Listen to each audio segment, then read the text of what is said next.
Good evening, YouTube. This is Mike, and I'm back for another episode of Genre Files, which started up a couple of days ago with my friends DVD Collector 1974 and All Things Film, and I believe also Maca Photos.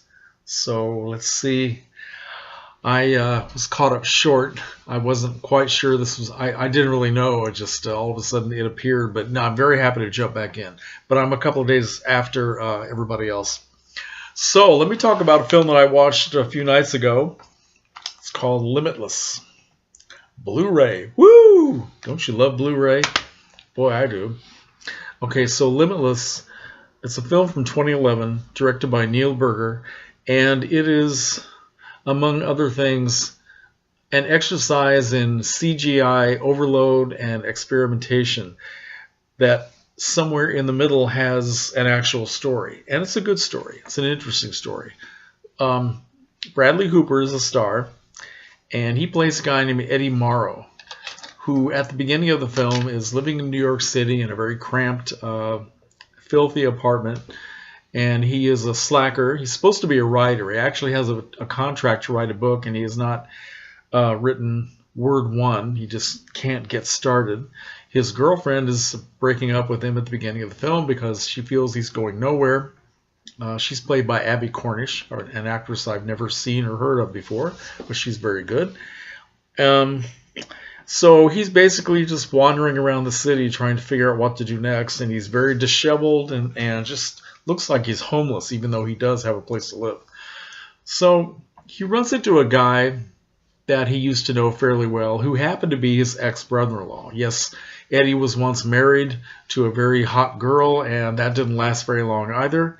So he's been striking out all over the place. But he runs into this guy, and this guy used to be a drug dealer. Well, they get together and they talk, and it turns out the guy is still a drug dealer. And he listens to Eddie's problems, and he says, I have something that I'd like to give you, and maybe this will help you. So he gives him an experimental drug, a sample of a drug, one dosage, one pill. It's called NZT, NZT48, I think it is actually. And so, okay, what's it supposed to do? And he gives him all these. He said, it will solve all your problems.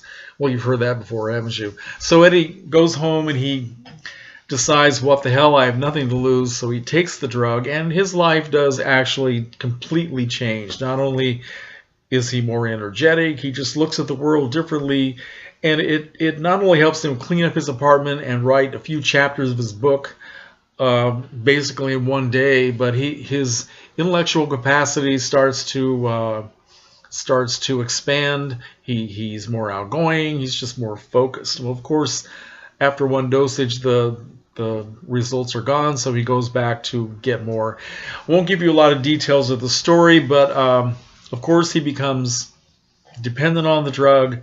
All kinds of very positive things happen to him. He's able to learn foreign languages just like that. He learns how to play the piano in one day, just all sorts of terrific things. Then he takes his newfound perceptions to the stock market, and he begins to learn how to invest. And he doesn't have a lot of money at first, but he starts to make big money on the money that he already has. Well, he needs more money to get, super rich. So he goes out to some loan shark, and he gets I think it's a $100,000 loan from some guy who is pretty shady, so that he can make millions off of it. Well, this sends him into a spiral of just bad to worse. And of course, anybody who thinks that a recreational drug is going to permanently make their life wonderful is really crazy. So the story has a lot of things that are important in today's society. We're talking about American society here, with people being hooked on crystal meth, people being hooked on opioids and other recreational drugs that have been around for a while. And it has a lot of serious points to it. It also has a lot of violence, especially toward the end, which I, being someone who does not see the point of the overuse of violence and ripping off body parts and having blood splatter all over the screen, I think it was overdone. That's my opinion. In fact, there's one really interesting scene where Eddie is on the floor after having killed a guy, and the guys they're lying close together, right? Well, this guy who has been taking the drug, he's found a way to actually inject it, so it's in his bloodstream. And Eddie hasn't had the drug for a while, so this guy's blood is pouring out of his body toward Eddie. So what does Eddie do? He just starts lapping up the blood off the floor. Now that was an uplifting thing to put in the film. Thank you, Neil Berger. Thank you very much. What I like about this film is Bradley Cooper. He is a great actor. He's a very good kind of a modern matinee idol type. I think this guy is going to be one of our great actors of this era. He's got great looks. He has a lot of versatility. I've seen him in different kinds of roles, and he's really cool to watch. He's a very good actor. Robert De Niro was also in the film. He stands in front of the camera and recites dialogue. He gives the standard Robert De Niro 21st century performance. He's the same in every film. It doesn't matter if it's a comedy, drama, action. He shows up.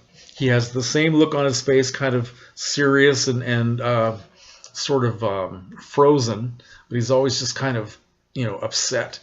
And he just recites dialogue, no matter what it is, in the same, almost a monotone, really. And he does it very well. He pronounces his words correctly, takes his paycheck, and he goes home. That's what we get for Robert De Niro. And that's pretty much all I have to say about Limitless. It was a big hit. I had never heard of this stupid movie. Of course, I don't know what I was doing in 2011, but as usual, I'm out of touch with what's going on in the modern world. Limitless cost about $27 million to make, and it made around $162 million. So it was very, very popular, apparently. So my rating for this would be that it's not a bad way to spend an hour and a half or whatever it took, 2 hours. I'm not sure how long it was. It moves very quickly, and it will keep you dizzy. The 15-year-old boys will love it because it's like watching a video game, but it does have its limitations, in my opinion. So thanks for watching, and I guess I'll see you next week for another episode of Genre Files. Good night.